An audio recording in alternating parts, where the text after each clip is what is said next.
Triple shot mindset.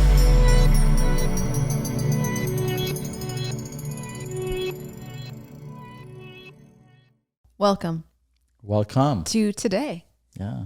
Our podcast is titled How to Get Out of a Slump. A slump. A slump. Not a slum, as it was mistakenly heard earlier by my partners in crime. What kind of slump are we talking about? We're talking about any kind of slump. A personal slump, a work slump, professional slump, Relationship slump. postural slump. No, not a postural slump. You got to see a chiro for that. Relational slump, is that what we said? Relationship slump. Any slump. Spiritual slump. Spiritual slump. You ever been in a slump? All the time. Tell us about it real quick. Let's define slump so that people know what we're talking about. Not slum. Again, it's not how to get out of a bad neighborhood. You just walk, run, or drive. Well, in my humble opinion, and I think that's the word going around nowadays with you too. In my humble opinion, slump to me means falling from that cart, that train, that vehicle that's moving you up and higher every day. And when you have that slump, you just don't have purpose as much. You don't have the push to do things better, do things different. Yep. You just go into you know what? I disagree with you. Michael Jordan had this slump. Ooh. Michael Jordan. Who's Michael Jordan? It was before you were born. For the audience. Basketball player, a GOAT. Got it. Greatest of all time. Oh, shoot. So Michael Jordan? Michael Jordan. His milk was called goat milk. Is that true? Anyway, he made yogurt at home. It was goat yogurt. It was goat cheese. So, but no. There is motivation. You want to get out of the slump, right? He wanted to get out of the slump. But some people don't want to get out of the slump. Let the expert agree or disagree. Go ahead. Well, I think both happen. I've been in slumps hither and thither my whole life. I remember even as a kid, I would get in slumps. As a kid, a homeschooled kid at the age of like 9 and 10 and 11 and 12, I took my purpose very seriously. And I would get into a slump if I felt like I wasn't moving towards some goal. I'm also a Capricorn. Hey, that's the Capricorn struggle. But if I felt like I wasn't moving towards some goal, even as a kid, or some creative project, or something to do with my destiny, I would fall into a slump and I would get very frustrated with school, with being at home, with anything, with everything. And it still happens to me as an adult. For me, my slumps are usually I don't perceive that I'm moving in a direction that I want to be moving in. It's either not fast enough, or I'm not moving at all, or I'm not seeing results, or I'm not seeing progress. Or in some cases, like you said, you have the motivation to get out of the slump, but it's like the motivation to do what it takes is missing. Like a fracturing in the internal being. Yeah. Does that track? I agree. With your personal, it tracks with your personal experience. Yeah, 100%. I mean, you just told me what I told you guys. Do you ever get in a slump, Kevs? I do. What does it feel like for you? I always tell myself, come on, do something different. I can't just give into it and say, okay, well, you know what, it's just not working out. Let me just wait it out. I have to do something about it. Well, that's what I said. You said some people, nobody likes to stay in a slump. And I'd like to say that a lot of people like to stay in a slump because that becomes their new reality. Like if they're not pushing forward and up and, growing, that's a slump to me. So if in my relationship, we were just stagnant, love was just, everything was like bare minimum, to me, that's a slump. And if no one's willing to step up and do something and becomes comfortable after a while, like being stagnant is comfortable to a lot of people. But to me, I'm like, okay, this is what it means to come out of a slump. Somebody has to have the motivation to want better and pull the other one up. And the other person has to also want it in a relationship. In career, I mean, you could just be burnt out doing the same thing every day and day out. And after a while, you just hit this flat line that you don't want to do anything different. You don't see the point of doing anything different or anything more. So it becomes a slumpacious kind of a life. Very slumpacious. Yeah. Some people... I totally forgot what I was going to say. I thought you were going to sing a song. Some people... Somebody once told me the world was going to rule me. It ain't the sharpest tool in the shed. plus Shrek. By the way, she has a YouTube channel that you sing. I wish that were true, but you can go to my Insta. It's at @amandydoll. Did you change your handle by any chance a few days ago or a few months ago? My handle? Yeah, like at Amanda. Amandydoll. There was a dot in there or something. Oh, there was a dot, and I deleted my Instagram years ago. First, it was always Amandydoll. Mm-hmm. Then when I came back to Instagram, they said that was taken. So I had to put the dot. Oh. Then I checked it again not that long ago, like a year ago or so. And it was free, so I took the dot out. Yeah. Did you like it better with the dot? I don't care about the dot. I had feelings about the dot. Great. Yeah. What did you feel about the dot? Don't care either way. Okay, cool. So anyway, you can follow me on Instagram and I recommend it. Anyway, back to the slumpacious life. I was going to say that some people, and then I totally forgot where I was going with that. You said some people, they like the stagnancy of that. It's comfortable to be in a slump sometimes. Yeah, I think what I was going to say is some people burn out even when they love what they're doing. Mm-hmm. And they get into a slump because they just like geysered or jet streamed or faucet hosed or funneled every ounce of energy they had and took it away from their own well-being to do so. Yeah. And when you deplete your own well-being, eventually you will burn out. Even if you love the thing, it's going to happen. So however you got in a slump, dear viewer, dear listener, we're going to get you out of it today. Speaking of which, before you get into that, Dana White, the UFC guy. Yeah, the owner of... He did this blood test that tells you how healthy you are and all that. And it told him he has 10 years to live, right? And this guy is pretty accurate when he says you have 10 years, 20 years, 15 years, whatever. Whoa. It's pretty accurate. There's this, I think he's a doctor that does this for a living. He tests your DNA, your blood.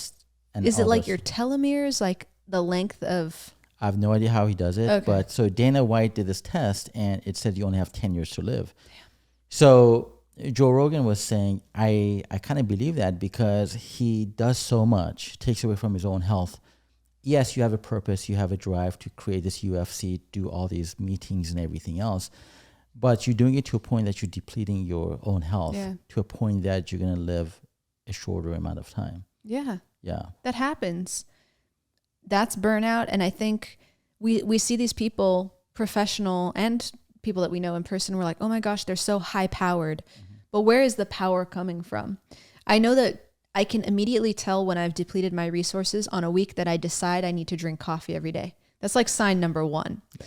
Then if the cups start to amp up throughout the week, we have 2 in a day, 3 in a day. It's like, oh, Amanda, you're on the road to destruction. Yeah. So I have to kind of rein it in, reel it back. But I know other people use all kinds of things, uppers and downers, from caffeine to alcohol, even to pharmaceutical supplements. And at some point, your body just can't take it anymore. Yeah. I think with money and resources like Dana White has, you can extend the amount of time you survive in that liminal burnout space before you actually do get sick. But for people like us who aren't worth a couple billion, I'm not sure, 600 not million, yet. 900 not million. Yeah. Not yet, not today. It's better to just recognize you're in a slump and not try to fake it till you make it out of it. And I'm holding this up like you can read it, but I know you can't. So let me. Yeah. I created masterfully, if I may say so myself, to borrow a page out of your book. Thank you. An acronym using the word slump. S.L.U.M.P. Oh. Are we clapping? Yeah. Yeah. Good because job. this Good way. job. Thank you. Do you think that's a little This creative? is great. For a second, I saw plump, but then I'm like, oh no, it's slump. That was jump. So it's not jump. I could see both plump and jump. Okay. But the truth of the matter is it's slump. And I've created these little guideposts, these little lighthouses to help guide a person out of a slump. Beautiful. Number one thing that in my experience, is absolutely required to exit a slump state is structure. Without it, I feel that the slump itself becomes a sort of energy of chaos, depression, and atrophy. I think if we stay in a slump state and we don't have structure, meaning we're at least going to have a goal of, depending on how severe the slump is, getting out of bed by a certain time, even if it's rolling laterally onto the floor. We got to get out of bed. take a shower, perhaps. Show up to work. Again, it depends on the severity of the slump. That's pretty severe. But then there are higher versions of a slump where, yeah, you get out of bed, you shower, you go to work, but then make it a goal to contact like one client a day or make one video a day or just some structure so that at the end of the day, you can say one little thing was accomplished. Because there is one truth in this world, which is if you make small incremental process, it adds up. You are devoting energy to something. I agree, 100%. Jeez. Yeah. Holy. Yeah. There is a man, a good-looking fella, Englishman. Oh, I thought his name was Kevin. Yeah. And he has a channel on YouTube. Matthew Hussey? No. I don't know his name. But it's a fitness thing. And I love his energy because he doesn't make you do what he's doing. He says, as long as you're moving an arm, this is more than you did yesterday. Yes. And as long as you're moving, that's progress. Yep. So one small goal. That's all I'm asking. The S in slump is structure. Structure. Structure. Second letter. L. Yeah. How'd you know that? It's for the way you look at me. And actually, love is what I wrote down. Oh. And the reason I wrote down love is because when you're in a slump, I think you've lost contact, coming from a spiritual perspective. The center of our chest, the heart space, anahata, fifth chakra, is where the source of all life starts, the heartbeat. Amazingly, we can exist without brain activity for a time. Well, not according to the chiropractic philosophy. Yeah. Hold me back, God, hold me back. Because there was a joke there, but I'm going to just let it go. Let it go. If your heart stops, however, you have a very short time before muerte. Death. Thank you.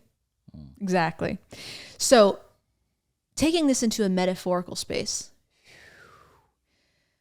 the love in your heart stops for your life when you're in a slump, I believe.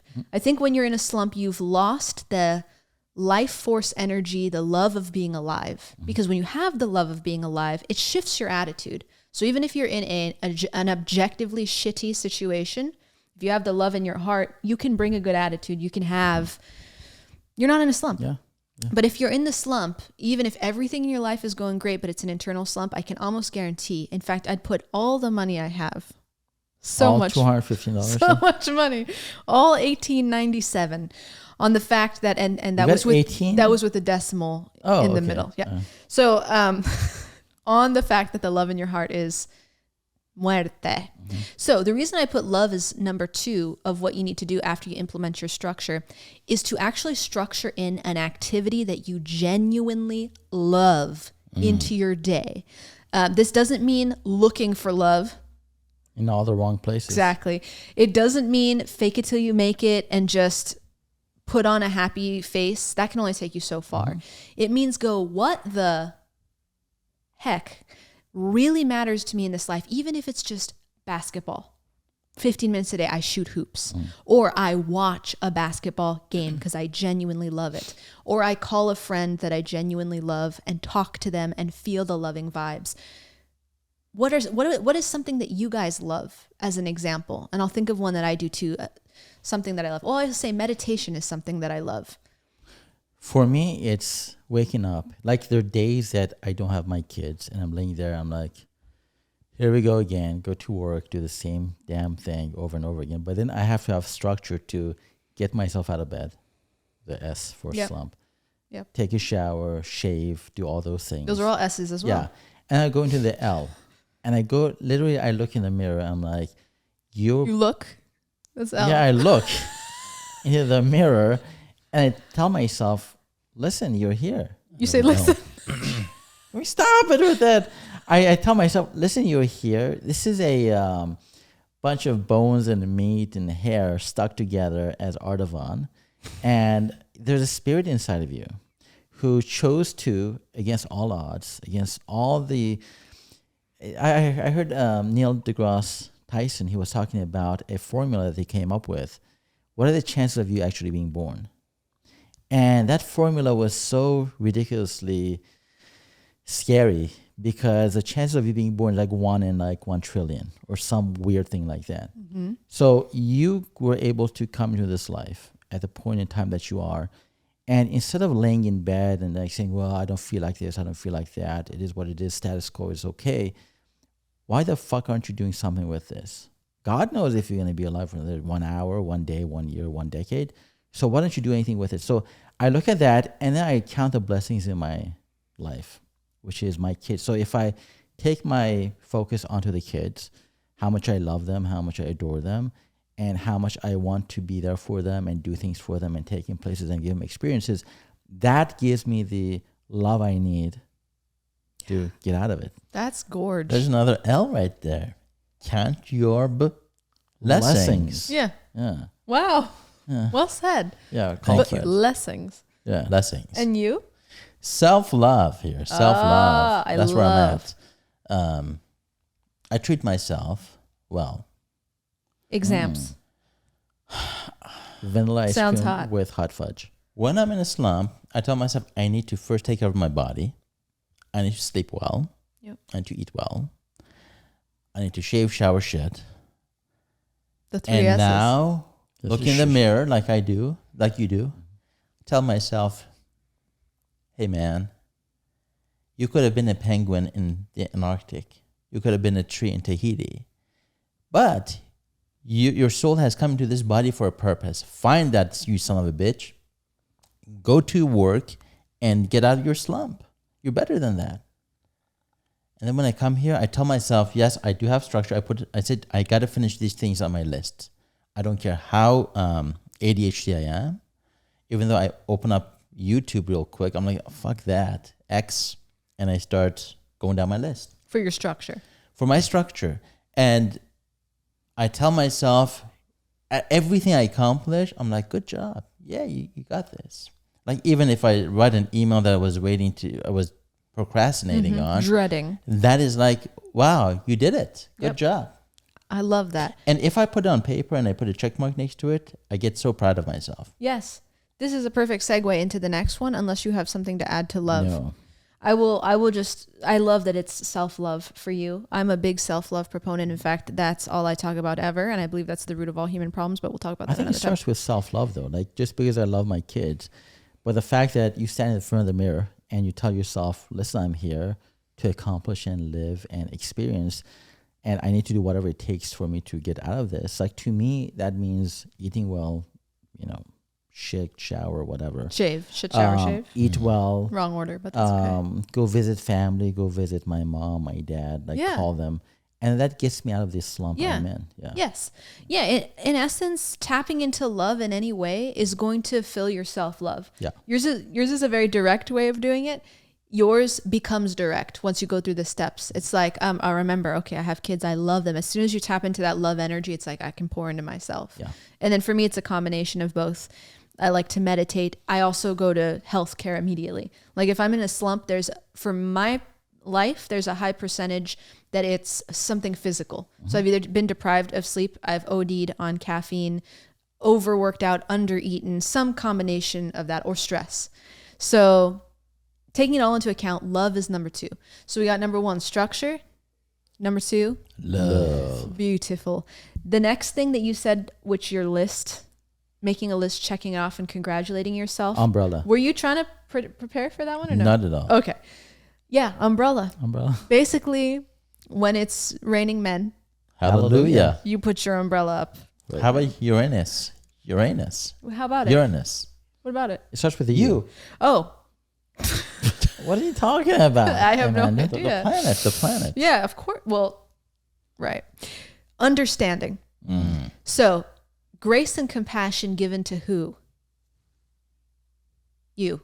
Yeah. Your strategy of making a list, checking it twice, and congratulating yourself for accomplishing sounds a lot like giving yourself understanding to me. Yeah. Like, hey, we landed in this point. Sure, it doesn't feel good to be doing this right now. In fact, I'd rather be doing absolutely anything else. But I am adhering to my structure. I am focusing on loving my body, mind, spirit, and anything else I missed in there. So giving yourself grace and understanding that it's a phase, it's temporary, it will pass, I think is an essential part of the process. I have yet to find in my 47 years of life that Close enough.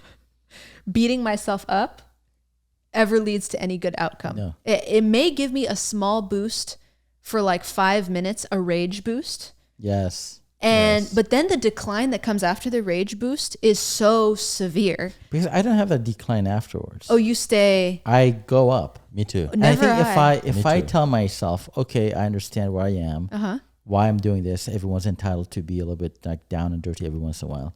But then like the rage that builds up afterwards, I'm like, get the fuck off of this sofa, get the fuck off of this app, and go the fuck do whatever you need to be doing. Whoa. So many fucks in there. Rage boost. No, but you gotta fuck I yourself. do this too. you When I do. come to an understanding of where I am and where I need to be, it's and I do tell myself, go fuck yourself in the mirror.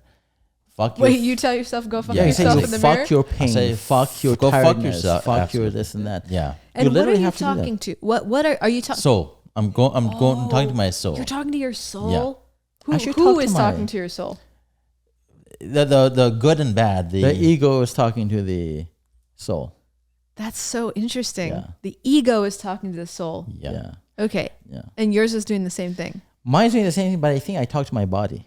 Like my Okay. soul talks to my ego. Oh. It's the opposite yeah, for him of because course it is. there have been many times. I expect nothing less. Yeah, I've been many times that I maybe have a sinus headache.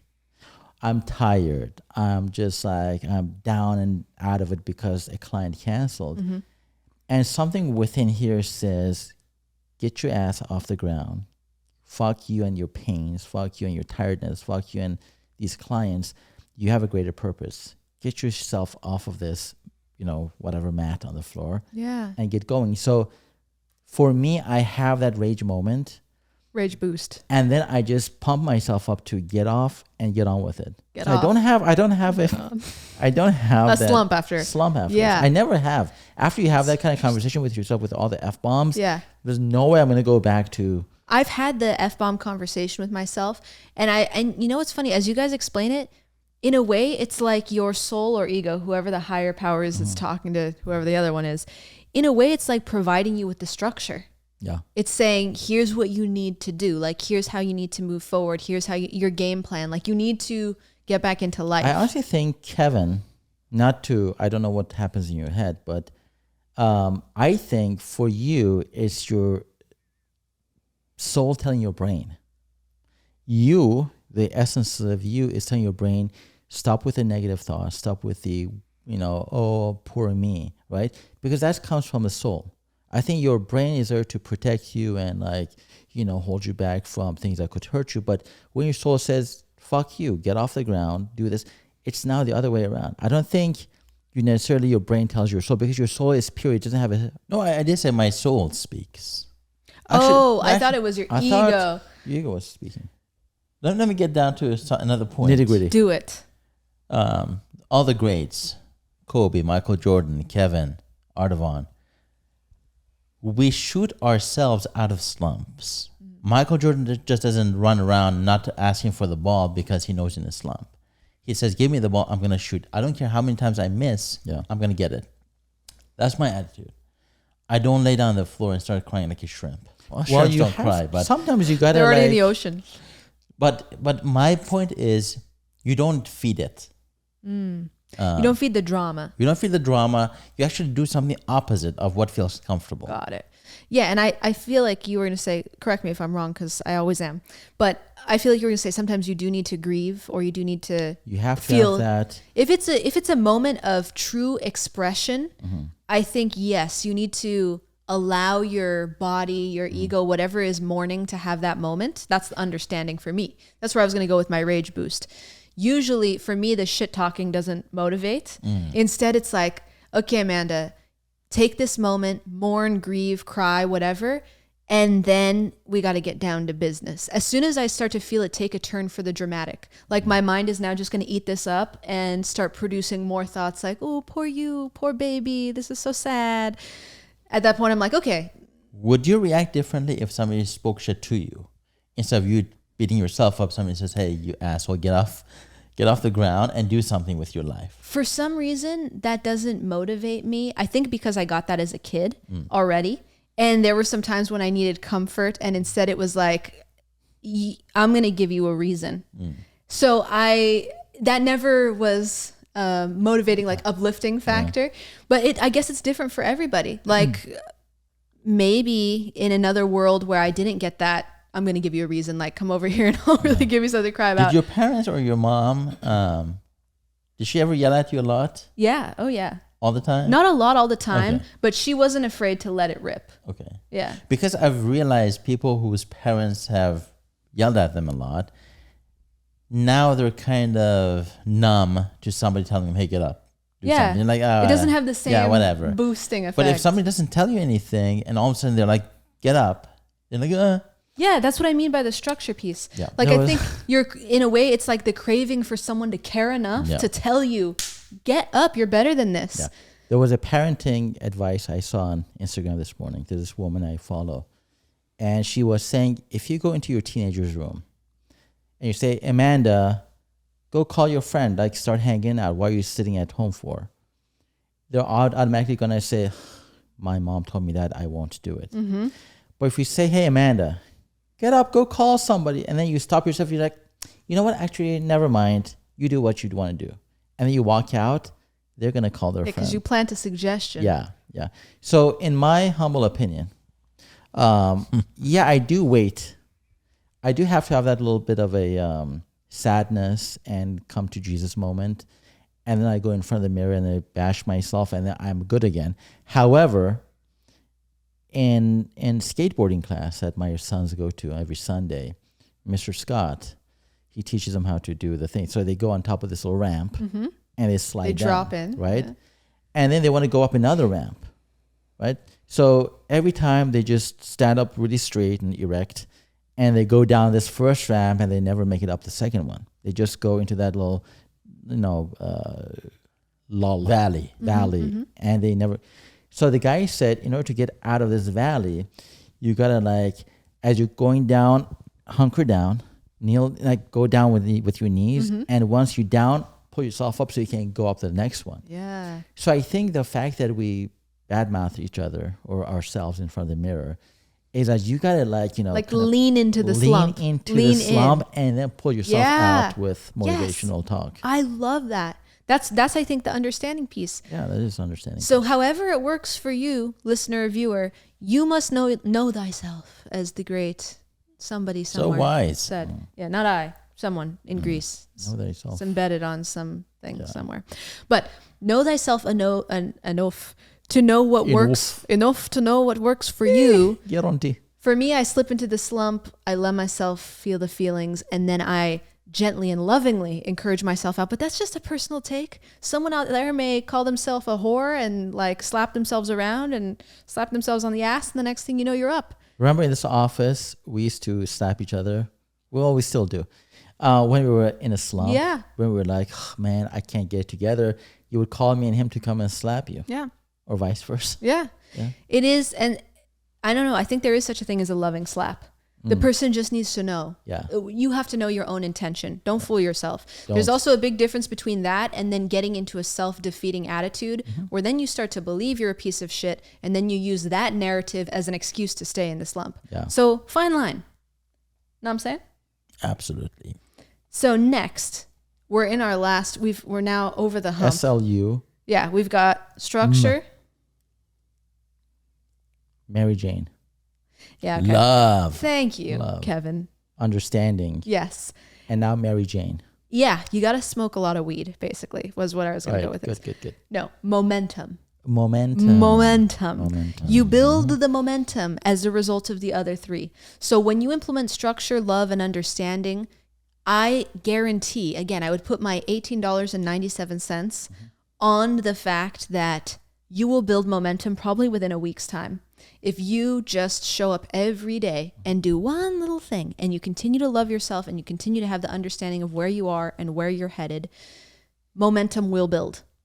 And there's really not much to say about this other than track it.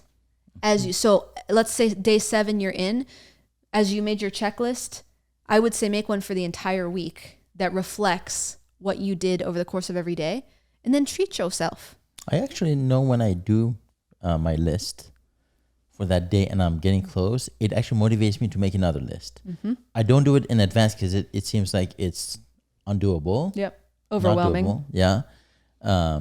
But as I'm going through my first list, I'm like, oh, holy shit, this feels good. Let me make a list for tomorrow. But what if motivation runs out? You gotta have discipline, right? You gotta have that thing. So for me, Structure.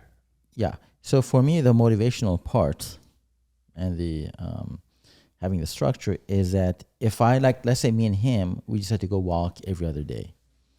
If we put that on our calendar in the beginning, in the first 2 months, walk on Tuesday, Thursday, Saturday, or bike every Tuesday and Saturdays, then that's a reminder to keep you in check. And every time I hear the alarm go off, like it's time to walk, there's a part of me that says, man, I'm too comfortable just being in a slump.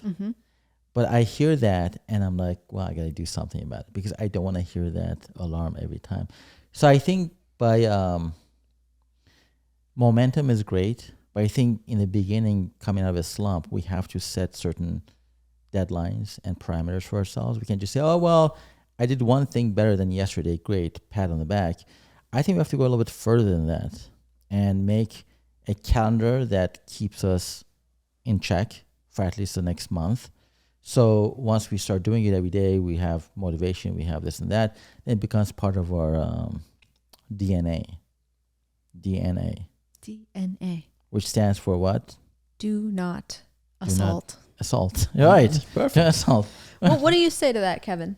I say, yeah, I agree. Hey, I think the list, even for tomorrow, is still a keep us in check thing. Because now I've made a list yesterday for tomorrow, today for tomorrow. And therefore that becomes your alarm. Like, okay, we need to take care of this because I wrote it down yesterday. I got to do it. Because sometimes when I'm doing, like the first day of my coming back from the slump, I make the list for that day because I don't want to look too far in advance because it becomes overwhelming. But as you keep doing it throughout the day, you're like, you know what? Now I'm ready to make my list for tomorrow. And before you know it, now you're making lists for weeks out. And like you said, you put things on your calendar now that, you know what? Now that I'm ramping up, I have a momentum, I'm going to do more. I'm afraid if I make a list for just tomorrow, I'm going to put other to-do things first, the things that are more important, that got me in the burnout in the first place. So, but if I say every day I'm going to meditate from here on to eternity, every day from 12 to 1 o'clock, I'm going to meditate. Every day from 1 a.m. to 2 p.m. I'm going to do. And I have that, then I can make my list around that. I can make my to-do list around it. Because I'm afraid if we just do day to day, like you said, the first day is going to be, I'm going to finish these projects. I'm going to do this. I'm going to go hike a mountain. And then eventually like that becomes less and less as the motivation wanes. But if you have meditation and self-love things planted into your day, then your list has to work itself around those things, ensuring that you're not going to get a burnout again. Interesting. So once again, this is a know thyself situation. The individual has got to know. I'm objective with my opinions. I mean, well, naturally, that's what it is. Of course it is. But the individual, the listener, the viewer needs to understand, how do you operate best? Because if I make an entire calendar list, I feel like, okay, but because I wrote this all down on a calendar, now I've succeeded somehow. And that actually makes me take my foot off the gas. And I think what's really happening is that I'm getting overwhelmed, like you said. But I'm like, oh, I wrote it on a calendar. Now I have peace of mind. And I will just slip up immediately. So for me, the day-to-day approach works better because I build the momentum. But if you like to have things blocked out in advance, priorities that moving forward, this is a non-negotiable, it is happening, then I can see why that would be. That's what Kobe would do, right? I don't know what Kobe would do. Yeah, that's what Kobe He would do whatever works for Kobe. No, he would wake up 4 o'clock every morning, no matter what. And that's what works for Kobe. That's how he became Kobe. That's how he became the greatest of all times. The GOAT. The GOAT. You said earlier that it was... No, it's not. It's not. It's Kobe. Then it's Michael Jordan. Okay. And LeBron James is number 18 on my list. Someone write that down. But truly, I emphasize the importance of knowing what works for you, because we can give so much advice, but if people implement it and it fails and then they just go back to giving up, I would say don't give up. Try the alternate to what you And I think didn't try. in a slump, baby steps for most people works best. Yeah, because For there is some- no motivation. Yeah, for some, you just gotta do it and balls to the walls. But for most, I think a Incremental. ramp up approach would probably work best. I conk, which is short for concur, which means agree. Because for me, when I'm in a slump, and that's why I did not write motivation, I have no motivation in a slump. That is why I rely on these little things: structure, baby structure, love, give myself the grace, understanding. Yeah, girl, you're in an ebb, not a flow right now. But a structure, as you talk, thank you. A structure, in my opinion, means you create these things for yourself that are non-negotiable. Goals. Because a structure isn't gonna wean, like one day it's gonna change shape. No, a structure is a structure. That would be called Jello. Yeah, it'll be culture. So a structure essentially isn't like going as you go at your own pace. It can be. It can It's be for whatever you people. set it for. You It can could do be a for some structure for people. week 1. I'm doing 5 minutes of meditation every day. Week 2, now I've built momentum. I'm doing 10 minutes of But if meditation your every day. structure is, I'm going to take the first hour of my awakening to meditate and go make a juice for myself and count my blessings. I think if you put that on your calendar from here on into eternity, that becomes part of your DNA. Now, if this thing starts like, to tomorrow, I'm just going to change it up a little bit, and the next time I change it up, I'm going to take it from the morning to the night. There's no structure. There's Right. no continuity. I agree, but I also think that going from 0 to hero in terms of your structure and not working up to that hour can be a recipe for disaster, because it can, like, where are you going to get, if you're already burnt out and you're already in a slump, what hole in the void are you reaching into to now summon the energy to become someone overnight that you weren't yesterday? After the fuck you The rage phase boost? in front of the mirror. Got it. Like to me, the best time to do something that you've never done before is after you failed miserably and you're in a slump. Then you get the power to do it 10 times more in a positive direction. Nice. But if I just slowly, when you want to take off on an aircraft carrier, those jets have to go fast and just take off. Not like, let me see, oops, and it's not happening. But you got 1 foot off the ground. That's okay. I don't operate like that. You have to you gotta set your sights higher than that. It's important to know how you operate, and I commend you for knowing thyself. I do. Yeah. As for you? I believe everybody, no matter how optimistic we are and put things on a calendar, from 0 to hero, you're not going to do it. You're going to get burned out. And that's why people, when they go to the gym, and this was what you were telling me today. You said, some guy said, people go to the gym, they get a trainer. They go from sitting on the couch for 10 years to all of a sudden, for an hour, you got to run. Right. They give up. However, if the trainer said, you know what, for 10 years you did nothing. For now, just, do 5 dumbbells and 4 of those, and let's just go for a walk around the block. As time goes on, you add more weight, you add more intensity, then you will get to where you want to go. But I think the time block, what we were talking about, the time block should still be an hour at the gym. Why do you say that? Why? Yeah. Because you have to compartmentalize your day. But in why a do way you that is structured. Why do you have to decide eternity tomorrow? I know myself. If I don't have those plans, there's always going to be an excuse to not do them. So for me, for a lot, like my ex-wife used to say, let's have every Friday be our date night. And I used to say, well, every Monday I will decide on where we're going to go eat. I'm going to send you an invite to put on your calendar, as a funny kind of a joke way. The first 3 weeks we did it. I did it. I found, Benihana, for example, Newport Beach, 7:00, Friday, meet me there. And eventually it fell off. Like I stopped doing it because, this week I'm tired. But if I would have put on my calendar that Friday is a non-negotiable date night, if every morning I'm going to have to wake up at 6:00 and have a shake, the excuses would have to be gone because I would have to adhere to my structure. What I don't like, and maybe you guys are arguing against that, is that baby steps, I say you still have to have, even though you're not going to go to the gym to wait to, deadlift, whatever, you still have to have 1 hour at the gym.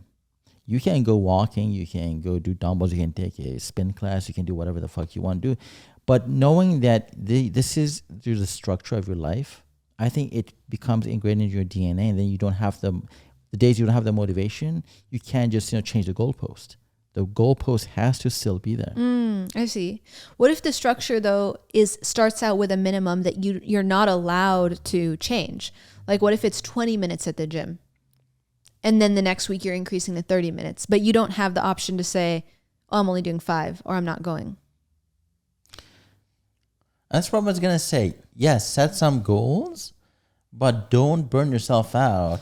Don't go like balls to the walls from 0 to hero. If I give myself the flexibility to change things, I think eventually it'll. But you don't get to change it. detriment. You only get to increase it. You don't get to take it away. Yeah, if you can increase it, yeah. But if one day you go for 20 minutes and then the next day you're like, well, I have the flexibility. That's why it's called momentum. Momentum does not go in a negative way; it goes in a positive way. Just build. For most people. Well, that should be the definition of momentum. You build. Yeah. So my mom loved my mom to death. We do.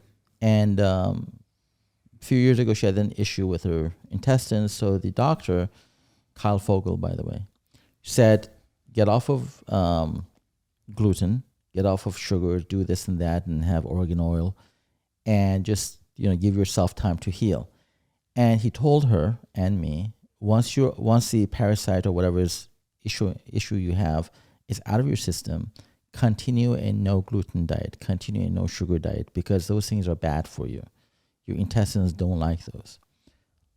Okay, so the first day I said, Mom, I'm throwing away your bread. I'm throwing away your lavash, your pita breads. Every kind of bread is gone. I'm throwing away the chocolates you have, whether it's 85% chocolate or 50% that she's hiding. I threw it all away. And my mom was angry at that. She's like, why are you doing this? A little bit's not going to hurt me, right? Let me just go on this journey slowly at my own pace. I said, Mom, you're in a crisis mode. Like your body is like inflamed. You're having weird rashes on your legs. Why are we going just at your pace? Your pace didn't work. That's why people get coaches. That's why people get coaches for working out, for business, for relationships, because the pace that they see themselves at is the same pace that they got themselves in trouble in the first place. If there's no structure, if you don't have to push yourself further than you can, then there's no growth. So for me, I welcome that pain of like having to wake up at 5 o'clock in the morning, that pain of having to be at the gym for 1 straight hour, because I'm now bound to do something with that. And if the pain means grow out of your fucking shell, grow out of your comfort zone, you got to do it. One thing that my wise brother alludes to, he's looking at things as black and white. Did that sound Australian? Just like this clapper, right? Black yes. Yep.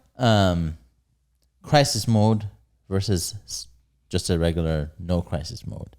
In crisis, yeah, you got to do everything quickly to get yourself out of it. However, what our dear friend Amanda is proposing is being in a slump. Mm-hmm. Slump is a crisis too. Yeah, I mean, there's degrees of it, right? For most, if it's not, hey, if you don't change your diet today, you're going to have a heart attack and die. Fuck yeah, dude. You do it, because now you're scared of the consequences. If you are in a slump, you don't feel like working. Okay, yeah, you're not going to get a paycheck if you don't get your shit done. But it's not that urgent as a life and death. So people will take their time. And I think 90% of the people out there are programmed to take baby steps, even though I do agree with your rationale that you got to put on the calendar, otherwise you won't do it. But yes, put on the calendar, but you go, like you said, 1 hour, but you only walk. 4 weeks from now, that walk becomes a jog. 4 weeks from now, that jog becomes a run. The weight goes from 10 to 15 to 20 to 50. Put on a calendar, but you have to consider the momentum. I'm not talking about the intensity. I'm talking about the duration. Like if I put myself to go to the gym for 1 hour, I can go there and start walking the first week and then running. Yeah, nobody said you get out after 2 minutes. You just do less. You don't put too much burden on your body after 10 years of not doing anything. And I agree with you. Initially, I said you're right in Thank that. But you said the first few weeks, you can go for 20 minutes. Give yourself the flexibility to go for 20 minutes and then come back and then ramp up. I said, no, you got like the ice bath thing. Like you got to jump into the ice bath. You got to do it. That's right. But even with that, you start at 3 minutes with an ice bath. I'm not talking about like how long, but you got to go in. That's what we did go to the gym, but we stayed for 20 minutes. Not going to a 70-degree pool and then 65-degree pool. But your analogy is the exact same as a gym. You go for 20 minutes the first couple days. You build momentum. You go for 40 minutes next week. Then you go for the full hour. That's the if same. that's what works for you, great. Yeah, the ice bath is the same thing. 3 minutes, and then you work up your guts to do it more. Yeah, increase. And also for your body's sake, you need to increase. Yeah, you got to find what works for you. I know if somebody asked me to run a half marathon right now, no matter how much willpower I had and how determined I was and how structured I was, I would die. I maybe would run it, but I would be so defeated by the end of it that I'd be like, that's the last time I'm ever doing that again. Coming out of a slump doesn't necessarily mean running a marathon. I know, but I think sometimes asking people to go from zero to hero. Lifting, 500-pound dumbbell. Yeah. I'm saying if you plan the next year of your life around Fridays are going to be date nights, it's a non-negotiable.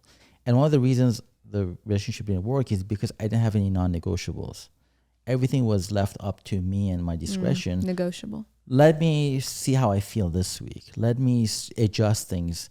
And I don't think adjusting really works. You have to, because the human brain, your ego, your whatever it is, you want to kind of go back to where it's comfortable. You got to protect yourself. You got to protect your energy, your everything. You want to protect it. But if you put on your thing, every Friday I'm going to have a date night. Every Monday morning, I'm going to have a team meeting like we do every Sunday night. Then it's a non-negotiable. Then you have to plan your life around those things. And I think it's better for you to do that, especially if you've been in a slump. The reason the slump happens to me is because I do the things that I'm not really passionate about doing. The passion fails and I'm too flexible. One day I can go home at 4 o'clock. One day I can go home at 2 o'clock. One day I can just stay home and work. But as long as we have structure, I think, and we know that from now till eternity, I'm going to have to get up at 6 o'clock every morning, I think that sets yourself up for more of a success than if you are flexible on yourself. Because flexibility to me means if one day you don't feel like doing it, you're like, okay, well, I'm not going to do today, but tomorrow I'm going to double down. And most people are and that's where the first point is structure. Yeah. The first point is structure. So it goes to your calendar. Yes, you put it on the calendar, make a to-do list, do whatever you need to. But momentum, do it on those days, but start slow. Because if you go, balls to the walls, you're going to burn out. And then you don't want to do it anymore. And that's the truth. That's the truth. You can say otherwise, but for most people, you got to take steps. I think when I was listening to Kobe Bryant, he said that God rest his saintly soul. The most amount of motivation and hard work was after he lost the finals. Because that's it's just me speaking to myself in the mirror and say, what the fuck are you doing? Get the fuck off your ass. Words the of love. most amount of motivation he had, determination he had, was right after he lost the finals. Now, most people would go lick their wounds. They would go to the Bahamas for 3 weeks, just have a vacation and think about the new season 3 months down the line. But this guy, this animal of a wonderful, motivated human being, he literally the next morning, after we have played a whole entire season with the whole entire playoffs, he went to the gym at 4 o'clock in the morning. And his friend said, I think it was LeBron and all those guys, they were all going to the Bahamas. They were in the Bahamas, but they heard clinkety clanks coming from the basement at 4 o'clock in the morning. They're like, 4 hours earlier, he had just lost the NBA Finals. And what better way to prepare and show that you're hungry for this than to start the very next moment? Yeah. And to me, when I heard that, I'm like, wow, that's balls to the walls.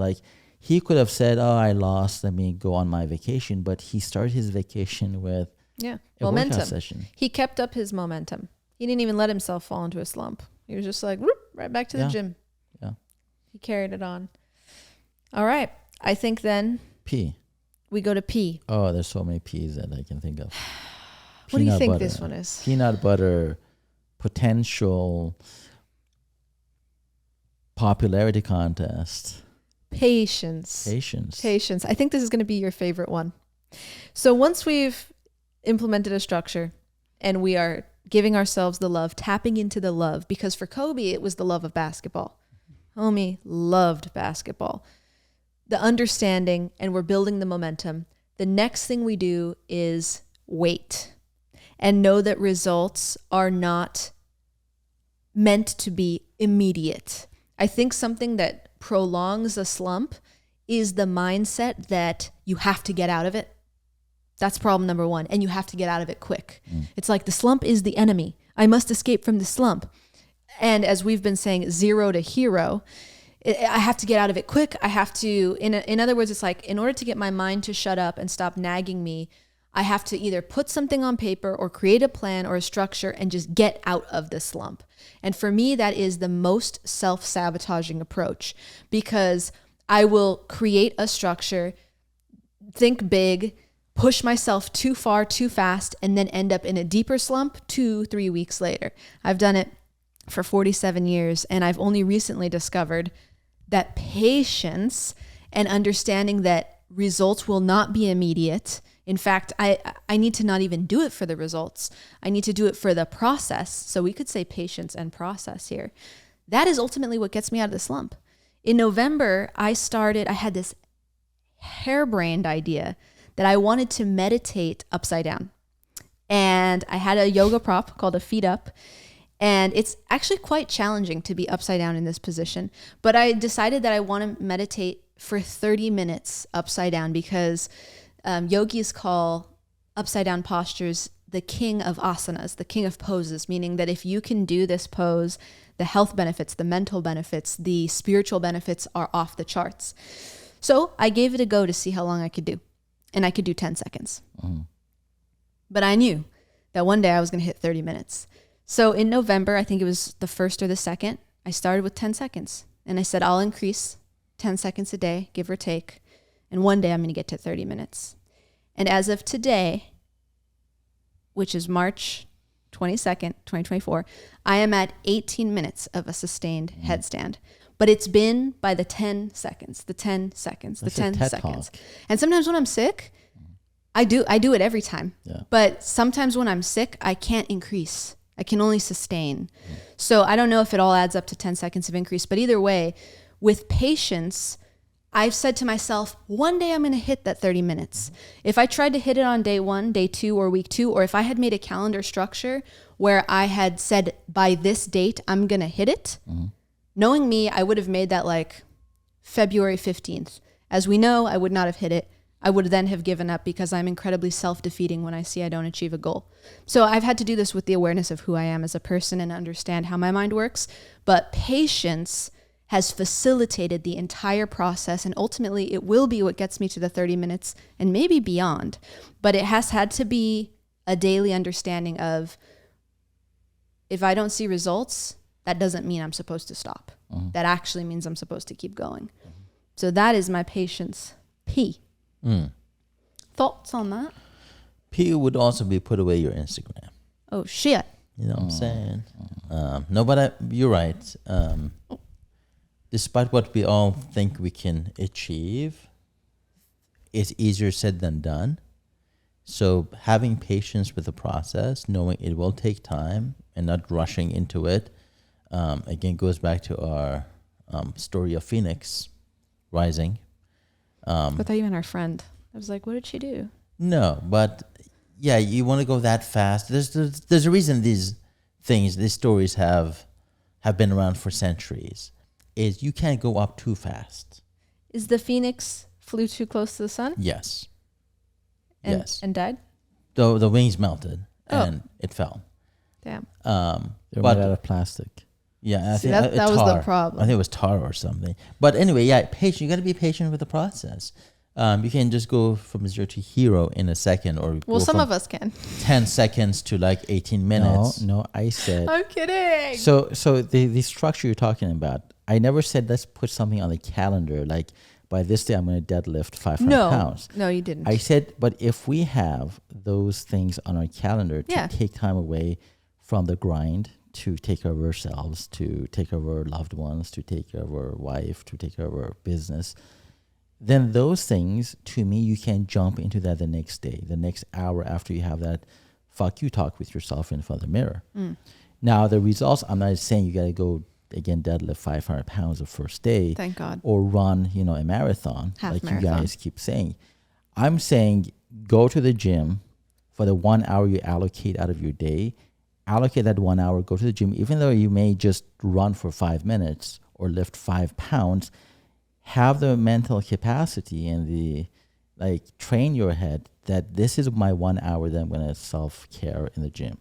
You can go walk around, you can go in the sauna, you can do whatever the heck you want. But if you compartmentalize your day like that, then there's less chance of it today I'm going to cut it short by 20 minutes because I have nothing else to do.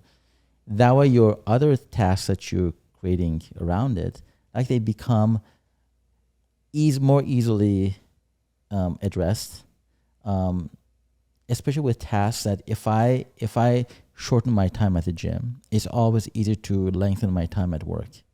Because, I finished half an hour early, let me go to work and put in an extra half an hour outside of what I was supposed to do. So that 4-hour work day, 4-hour work week becomes elongated. Yeah. So I want to make sure that I capitalize on the different structures I've created in my life on those days, on those hours. If I only have 3 hours at work, I need to be able to create in that 3 hours what I need to create. Just like that Parkinson's law, right? If you allocate a certain amount of time to a certain task, that's how long it's going to take you to do that.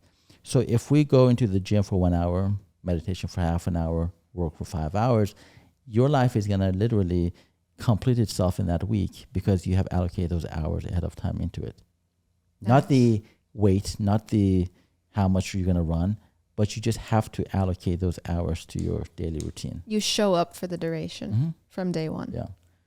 I encourage. 100% agree though on the patience. You cannot have a body like mine, from day one. Yeah, you just going to the gym once. You can't. can't have a body like mine. Just have the patience. ice creams. It took me years to have this physique. So, patience is a virtue. Oh, I thought you guys were talking about patience like sick people. Yeah, you want your patients to be coming in. Right. What do you have to say about chiropractic when we were talking about everything starts from the I'll tell you heart. off camera. Off camera? Yeah. Perfect. And off mic. Okay. But yes. So that's slump, structure, love, understanding, momentum, and patience in the process. Now, before we go, Yeah. let's go around the room talking about the biggest slump we've ever had in our life. Oh my gosh. Okay. We start with Kevin. No, why don't you start because you brought it up. You obviously thought about this. That's why he wants to be the cherry on top at the end. Well, I want to be the cherry, but I think the biggest slump was after my divorce. I didn't take my work seriously anymore. I was just all over the place. And it was October 24th of 2022 that I had to pull myself out of the slump. October 24th, 2022. 2022. And I was just going through the motions of after divorce. Oh, poor me.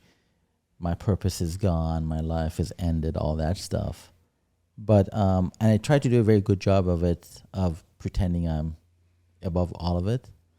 But I think October 24th, 2022, I this epiphany that I have to get out of my shell. Why the specific day? What caused the I'll epiphany? tell you after the off camera. Off camera, but that was I literally woke up at 2:00 in the morning, and almost in a panic attack. And I don't know if I was having a heart attack or if it was the burritos I had the previous night. It's hard to distinguish sometimes. But I woke up after I realized it's none of that. It's just me panic setting in because I'd suppressed my feelings and all that stuff.